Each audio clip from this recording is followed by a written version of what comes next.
ओम सुगलम ब्रह्म विचार सार परमा माध्यम जगत व्यापिणीम वीणा पुस्तक धारिणीम अभयदाम जाड्यंधकारपहम हस्तस फाटिकमालिकां विदधतीं पद्मासने संस्थितां वन्दे तां परमेश्वरीं भगवतीं बुद्धिं प्रदां शारदाम् यं ब्रह्मा वरुणेन्द्र रुद्रमरुतस्तुनुवन्ति देवैस्तवैः वेदैः सङ्गपदक्रमोपनिषदैर्गायन्ति यं सामगाः ध्यानावस्थित तद्गतेन मनसा पश्यन्ति यं योगिनो यस्यन्तं न विदुषुरासुरगणा देवाय तस्मै नमः। जय बोलो राधा दामोदर भगवान को जय। यहाँहरु सबैलाई सम्बोधन गर्छु। हामीले निरन्तर रूपमा यहाँहरुलाई कार्तिक महात्म्य अन्तर्गतको यो महत्त्वपूर्ण कथा कार्तिकको देवदान, कार्तिक महिनाको विशेष दान र कार्तिक महिनामा गर्न हुने नहुने कुराहरु सहितको जानकारी यो महत्त्वपूर्ण कथा यहाँहरुलाई निवेदन गर्दै आएको धेरै दिन हुँदै गएको छ। आज हामीले 11 अध्यायको कथालाई लिएर यहाँहरुका साथमा आएका छौं। आउनुहोस् हामीले सदाका दिन जस्तै परमात्मा राधा दामोदरका कृपाले हामी कथा श्रवण गरौं। त्यसपश्चात पाठ पारायण अवश्य सुन्ने छौं। आउनुहोस्। जय होस्।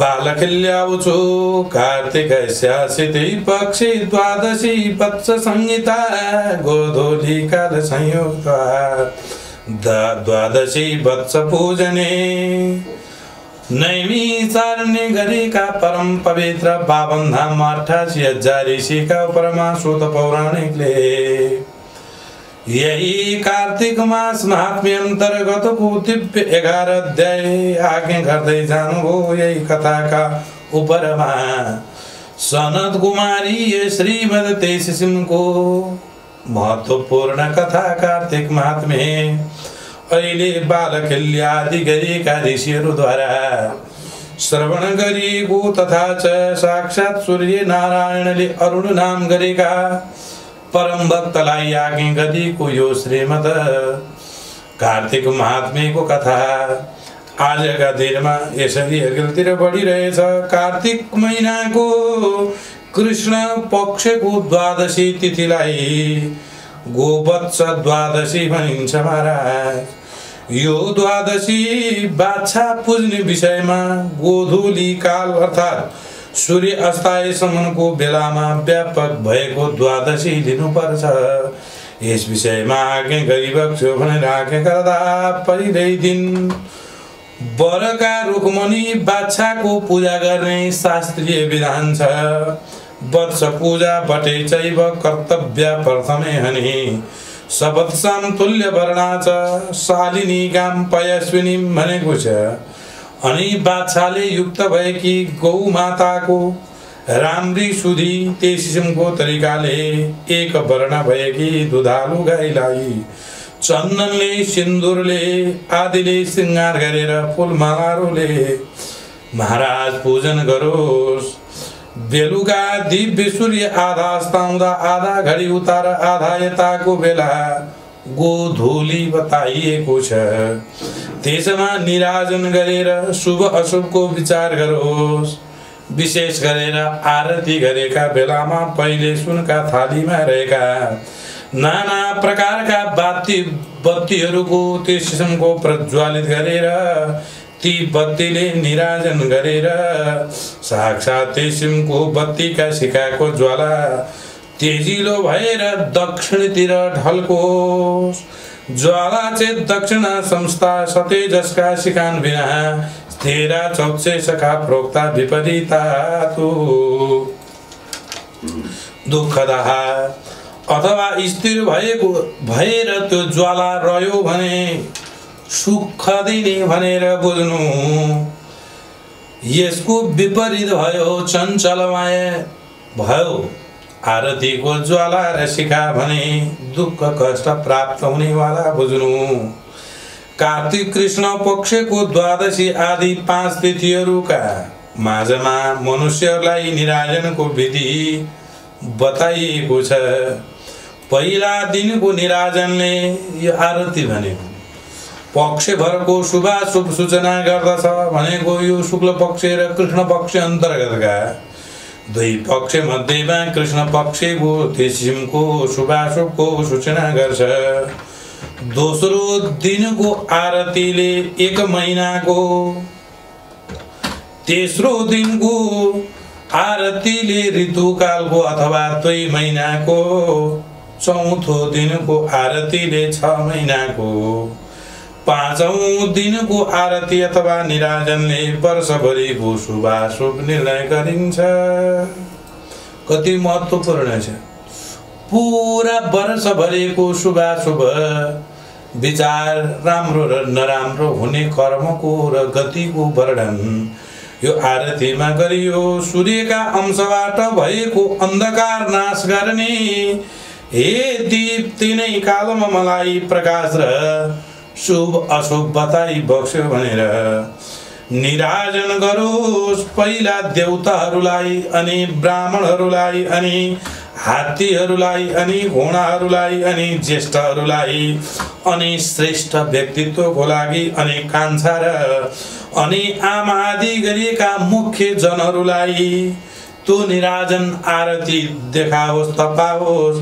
ती निराजन गरेका दीपहरू आफ्ना ठाउँमा राखोस्।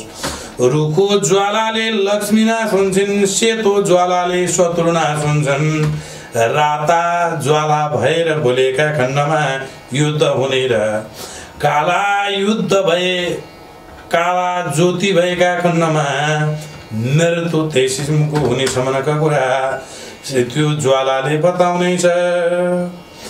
अनि एकाङ्की नाम गोपाला तयैतस व्रतं कृतं धन धान्य समायुक्तं जाता वर्षत्रयेण साहा।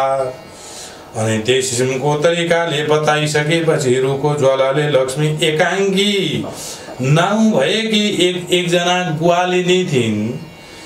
उनले त्यो व्रत गरेको र त्यो 3 वर्षमा धन धान्यले युक्त भई सारा कर्म गरेको भएको हुनाले यो आरतीको यो त्यस किसिमको ज्वालाको हो। यस किसिमको तरिकाले निराजनको महत्त्व छ भनेर आके गर्दा ऋषिहरू आके गर्नुहुन्छ। एकाङ्गीको थिइन्, कसरी धन धान्यले युक्त भइन् यो कुरा हामीलाई विस्तार पूर्वक आगे गरिबक्स्यो हे तपोधन भनेर आगे गर्दा बालखिल्या ऋषि आगे गर्नुहुन्छ। अघि ऋषिकेश भन्ने एकजना ग्वाला थिए, तिनलाई सचैल पनि भन्ने गर्थे। तिनका घरमा 8000 गाई रहन्थे। गाईको महत्त्वको लागि महाराज बाछा बाछीहरूको गिन्ती नै थिएन, त्यस्तै अरूका गाईको पनि त्यहाँ गन्ती थिएन। त्यसमध्येमा एकाङ्की नाउँले प्रख्यात भएकी एउटी छोरी थिइन्। अनि अपुत्रको स्वर्गादि लोक हुँदैन भन्ने इत्यादि वचनको सुर्ताले त्यस सचैल पुत्रका निम्ति ठुलो यज्ञ गर्दा भए। 1000 गाई दान गरे। ती सचैल नाम गरेका व्यक्तित्वले नीला साँडे छोडेर 100 वृषोत्सर्ग गरे। गाईलाई छोडिदिने, बाछालाई छोडिदिने कर्म गरे। तब तो सचैललाई पुत्र पैदा भयो। दुन्दुभी नामले प्रख्यात भएको तिनको पुरोहित अत्यन्त कुटिल खालका थिए। लोभीका शिरोमणि नै भन्दा फरक नपर्ने खालका ब्राह्मण। अहिले लोभका इच्छाले अनेक सामग्री दान गर्ला, यो बच्चालाई अशुभ बताइदियो भने त्यो दान गरेका चिज मलाई प्राप्त होला भन्ठानेर अहिलेका पालीमा बालक मूल नाम गरेका नक्षत्रमा पैदा भएको छ। अब यसले तिम्रो अनिष्ट गर्छ भन्ने बित्तिकै अब ती व्यक्तित्वले अरू कुनै वचनै नसोधिकन महाराज त्यसका ब्राह्मणलाई फिर्ता पठाइदिए। दुन्दुभी नाम गरेका ब्राह्मण फिर्ता गएपछि अब त्यसका व्यक्तित्वले अहिलेका पालीमा दिव्य आफ्नो तेसिमको पुत्रलाई आमा र बाबु दुवैले चञ्चल आँखावाली एकाङ्कीलाई बोलाएर लौ झट्टै यो बालकलाई मुखमा घिउ र मह हालेर लैजाऊ र हाम्रो सुखका लागि छिट्टै गङ्गाजीमा फ्याँकिदेऊ। एकाङ्कीले त्यसलाई लगेर मनमा साह्रै दया आइकन ठुलो जङ्गलको टुणकामा राखी अनि दिन र रातमा बारम्बार आएर त्यसलाई दुध पियाएर आफ्ना घरमा जान्थिन्। ती बालक एकै वर्षमा तोतले मधुर बोली बोल्नेवाला भए। नाना प्रकारका पंक्षी र चारपाइले जन्तुहरूका बोली सुन्दा सुन्दा महाराज त्यस्तै बोल्न लागे। एकाङ्की पनि यौवन चढेर तरुणी भइरहेकी बेलामा त्यो दुन्दुबीले एकाङ्कीलाई तुच्छ वचन भन्नुभयो। हे सुन्दरी, तिम्रो भलो होस्, म तिम्रो कुलले पुजिएकै छु, पुजिएको ब्राह्मण हुँ, मलाई किसिमको तरिकाले विवाह गर। यस्तो किसिमको तरिकाले त्यो ब्राह्मणले अहिले ती एकाङ्कीलाई आज्ञा गर्दा म तिमीलाई सुनै सुन्ने छाइदिनेछु, अनेक प्रकारका सुख भोगका सामग्रीहरू दिदिनेछु। त्यस्ता किसिमका वचन सुनेर धिक्कार, मूर्ख तिमीलाई धिक्कार छ। ब्राह्मण भइकन अहिले अहिरकी कन्यामाथि आँखा गाड्ने तिमी ब्राह्मणका बीजबाट उत्पन्न भएकाले मलाई कसरी विवाह गर्छौ? फेरि ब्राह्मण दुन्दुबीले आज्ञा गर्छन्, असल ब्राह्मणले चारै वर्णकी कन्या विवाह गर्नुहुन्छ। खास ब्राह्मणले यो कुरा बताएको छ, त्यसकारण मेरी श्रीमती बन भनेर आज्ञा गर्दा अबका पालीमा एकाङ्कीले भनिन्, म मगन्तेलाई कहिल्यै विवाह गर्दिन अनि कुरूपलाई वर विवाह गर्दिन। राम्रो शील स्वभाव भएको सुन्दर पुरुष चाहिन्छ। जब दुन्दुबीले यस्ता प्रकारका लोभ्याउँदा पनि त्यो त्यस किसिमकी एकाङ्की बाली बसमा नभइसकेपछि अब यो दुन्दुबी अत्यन्त क्रोधित बन्धुको ब्राह्मणको क्रोधित भनेर अब मैले यसलाई कुनै जालसाजीमा फसाउनु पर्ने भयो। एकान्तमा त्यस किसिमको सजाय अथवा मार्नै परे पनि मार्नु पर्ने भयो भनेर उनका गल्ती कमजोरी क्षेत्र खोज्नका लागि त्यस किसिमको अन्वेषण गर्दा हुने भए। यस्तो विचार गरेर ती बाहुन तिनको चाल चलनको त्यस किसिमको विचार गरिरहेका छन्। ती ब्राह्मण दिउँसोमा लुकी लुकी उनका साथमा जङ्गलमा जान्थे। त्यो दुष्ट अधम बाहुनले टाढैबाट त्यसको कारबाही हेरिरहेका थिए, व्यवहार हेरिरहेका थिए।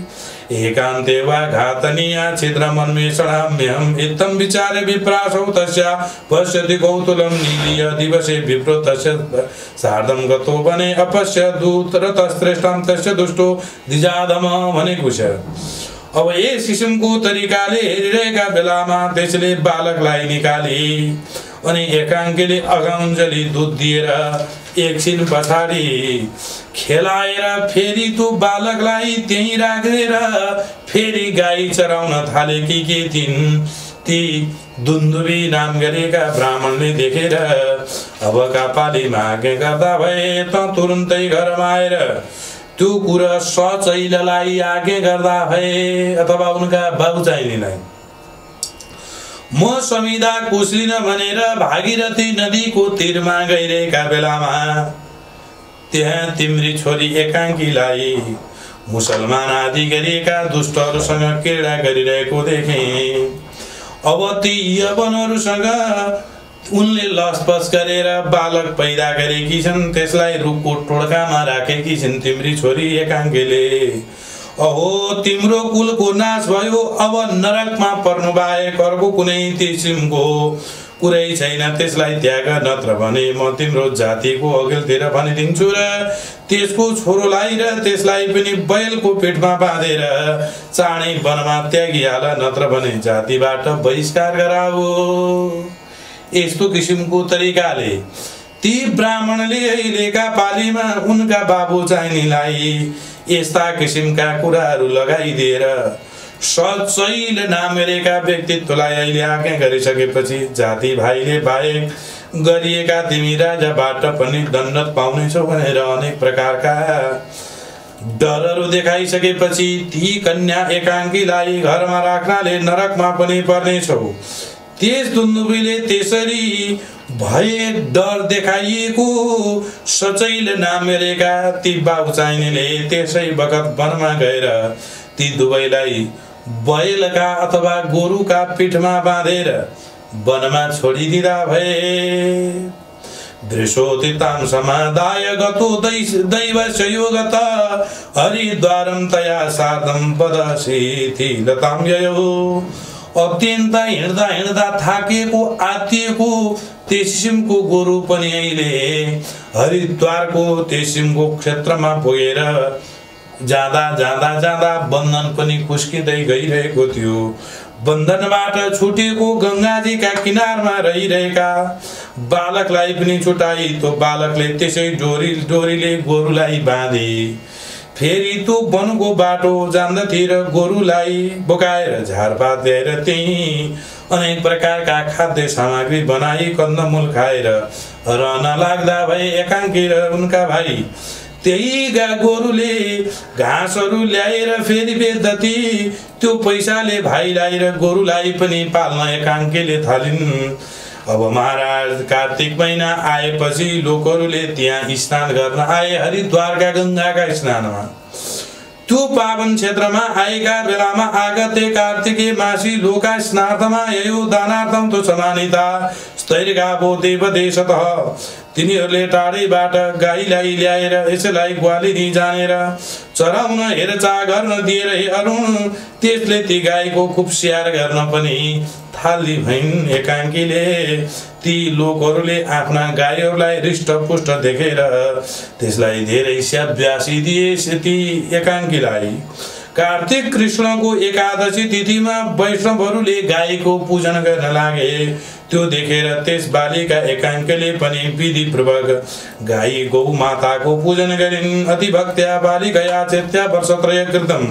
यसरी 3 वर्षसम्म निरन्तर पूजा गरिसकेकी ती बालिका एकाङ्कले संयोगले हे मुनीश्वर हो सचैल पनि कार्तिक महिनामा हरिद्वार नाम गरेको क्षेत्रमा गंगा स्नान गर्न भनेर आइपुग्दा भए एकाङ्कीका बाबु चाहिने वनको शोभा हेर्न जाँदा तो बालिकालाई देखे वनमा देखे सब वृत्तान्त सोचेर तब त्यसको बिहा पनि गरिदिए। अनि त्यसले दुन्दुभीलाई धिक्कार दिदो हो। फेरि त्यो एकाङ्कीले पनि उसलाई श्राप दिदी भई। ती ब्राह्मण दुन्दुभीलाई चाहिँ आजदेखि लिएर लोकमा कानाको विश्वास गर्ने मानिसहरू अवश्य नासुनेछन्। म कार्तिक महिनाको शपथ राख्दछु यति भनेर त्यस सचैललाई त्यो बालकको जिम्मा लगाइन्। अथवा त्यो बच्चा अनि हे अरुण आफ्ना बाबु त्यो सचैले ऋषिकेशलाई गोव्रतको उपदेश दी भएको धनमान पनि दिएर त्यो पतिका साथमा जाना भए। त्यसकारण कार्तिकको द्वादशीमा गाईको पूजा गर्नाले यो गोव्रतीको महात्म्य सुन्नाले मात्र पनि साक्षात त्यसको पृथ्वीमा उसले सुख र परलोकमा मुक्ति प्राप्त गर्छ। गौ माताका कृपाले जसरी एकाङ्की र उनका बाबा उनका भाइ छोराहरू सबैको भेट भयो त्यही तरिकाले यो गौ माताको गोव्रतको महात्म्य सुन्नाले पाठ गर्नाले गाईको पूजन गर्नाले सम्पूर्ण परिवारमा खुशियाली समृद्धि प्राप्त हुन्छ भन्ने सम्मको कथा यो एकाङ्कीको कथा र उनका बाबाको कथा। फेरि त्यसको दुन्दुभी नामेरेका ब्राह्मणलाई धिक्कार गरेका कथाको फल प्राप्त हुँदैछ भन्ने सम्मको प्रमाणम यस अध्यायबाट श्री कृष्ण गोविन्द हरे मुरारे। हे नाथ नारायण वासुदेवं वासुदेवं भज वासुदेवं भज वासुदेवं भज वासुदेवं भज। कृष्णाय वासुदेवाय हरय परमात्मने प्रणतक्लेशनाशाय गोविन्दाय नमो नमः। जय बोलो कार्तिक मास महिमा को जय। ओम नमो भगवते वासुदेवाय। अथ एकादशे अध्याय कार्तिक मास महात्म्य प्रारम्भते। बालखिल्यावचो कार्तिकस्य सिद्धि पक्षे द्वादशी वत्स संहिता गोधूली काल संयुक्त्वा द्वादशी वत्स पूजने वत्स पूजा पटे चैव कर्तव्या प्रथमे हनि सवत्सं तुल्यवर्णा च शालिनीगां पयस्विनीं चन्दनादि विरालिप्य पुष्पमालाभिरर्चयेत् तद्दिने तैलपक्वं च स्थालिपक्वं मुनीश्वर गोक्षीरं गोघृतं चैव दधिक्षीरं च वर्जयेत्। दिनान्ते सूर्यविवार्धा धुव यत्र घटोदलं ततो नीराजनं कार्य निरीक्षे च शुभाशुभं नानादीपान् प्रकल्प्यादौ स्वर्णपात्रादि संस्थितां निराजयेत् दीपपूर्वं निरीक्षेत शुभाशुभं ज्वाला जिल्ला सर्वदीपा नूतराभिमुखान्यचेत् मुखादीपा नवपुरुक्ता अनुमानपि च कल्पयेत् ज्वाला चेत् दक्षिणा संस्था स्वतेजस्का शिखान्विनी विना स्थिरा चोत्सौख्यदा प्रोक्ता विपरीता तु दुःखदा कार्तिके कृष्णपक्षे तु द्वादश्यादिषु पंचसु तिथिपुक्तं पूर्वरात्रे नृणां नीरजनो विधि पक्षं संसूचयत्यादौ दीप्तियो मासमेककं तृतीये ऋतव प्रोक्ता चतुर्थे तुयनं तथा वर्षं तु पंचमे दीपे शुभाशुभं विनिर्णयेत्। सूर्यं संभवा दीपा अंधकारा विनाशका त्रिकाले मां दीपयन्तु दिशन्तु शुभाशुभम् अभिमन्त्र्य च मन्त्रेण ततो नीरजयत्रमातादौ देवं ततो विप्रानस्तिनः चतुरागमन् ज्येष्ठान् श्रेष्ठान् जगान्यं स मातृमुख्या च योषित ततो नीराजितान् दीपान् स्वस्वस्थानेषु विन्यसेत्। रुक्षैर्लक्ष्मीनिवासः स्यात् शिवतैरन्योक्षयो भवेत् अतिरिक्तेषु युद्धादीन् मृत्यु कृष्णशिखेषु च एकाङ्की नाम गोपाला तयैतच्च व्रतं कृतं धन्यधान्य समायुक्तं जाता वर्षत्रयेण च ऋषय ऊचु का एकाङ्की कथं जाता धनधान्य समन्विताय तद्विस्तरता श्रोतुमिच्छन्ति ते तपोधनः। बालखिल्यावचो आसीत् पुरा ऋषिकेश सचैलोदेनुपालक गवामश्च सहस्राणि तत्क्रिये निवसन्ति च वत्स्यादीनां च संज्ञानि तथा लोकगवामपि तस्यैका कन्यका जाता एकाङ्की नाम विश्रुता न पुत्रस्य तु लोकोषेत्यादि वाक्ये प्रपञ्चित पुत्रार्थं तु मा यत्नं सचैलोषावथा करोत् गोदानानां सहस्रं तु नीलोत्सर्गगतं तथा कृतं सचैलकेनात्रं ततः पुत्रो भजायत।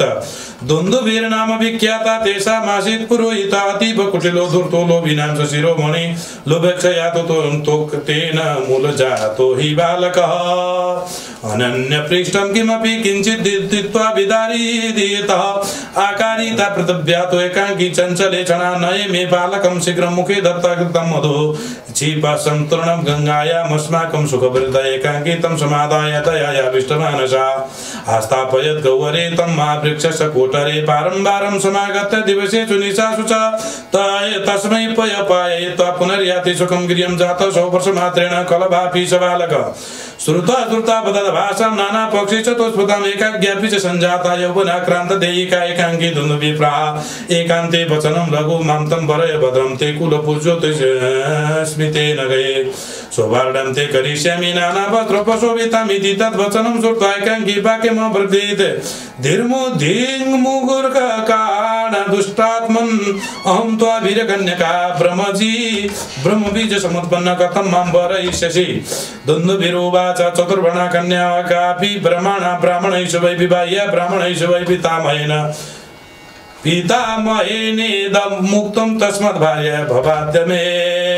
एकाङ्किरुवाच याचकं न भरिष्यामि न चकाणं कुरूपकं सुशीलं च स्वरूपं च भरातारं भरयाम्यहं नाना प्रकारे दुन्दुभिर्नाशा बालतल प्रलोभिता नाभूयद्यता तस्य वशा तथा कोपं चकार स अन्यन्ये ध्रियतां चेयं ताडनीया मया तथा एकान्ते वा घातनीया छिद्रमन्वे साम्यहम्।